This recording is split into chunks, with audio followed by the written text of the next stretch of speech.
ওমরা পালনে সৌদি গিয়ে সড়ক দুর্ঘটনায় ২ ছেলে মেয়ে সহ মা নিহত হয়েছেন। এই ঘটনায় আহত হয়েছেন নিহত ওই নারীর স্বামী শফিকুল ইসলাম ও বড় ছেলে নাবিল।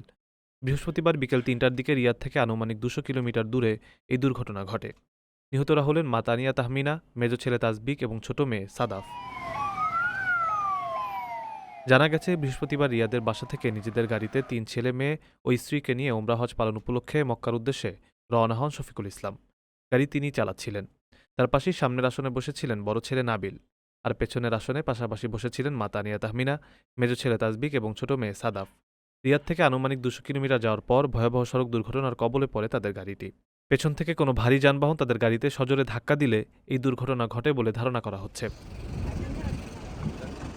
ফলে পেছনের সিটে বসা ৩ জনেই ঘটনাস্থলে মারা যান। অলৌকিকভাবে গাড়ির সামনে থাকা বাবা ও বড় ছেলে প্রাণে বেঁচে গেছেন।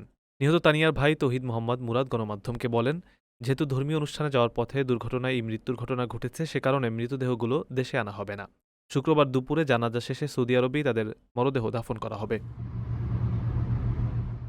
নিজের একটি স্বপ্নের ফ্ল্যাট এখন আর স্বপ্ন নয়। প্রবাসীর সিটিতে শুরু হয়েছে ৬ বছর মেয়াদী সহজ কিস্তিতে ফ্ল্যাট কেনার দারুণ সুযোগ। এক ঠিকানায় আধুনিক জীবনযাপনের সব সুবিধা, নিরাপদ, পরিকল্পিত ও বিদেশের মতো স্মার্ট পরিবেশ। আজই বুকিং করুন আপনার পছন্দের ফ্ল্যাট আর গড়ে তুলুন নিজের স্থায়ী ঠিকানা। বিস্তারিত জানতে কল করুন স্ক্রিনে দেয়া নাম্বারে।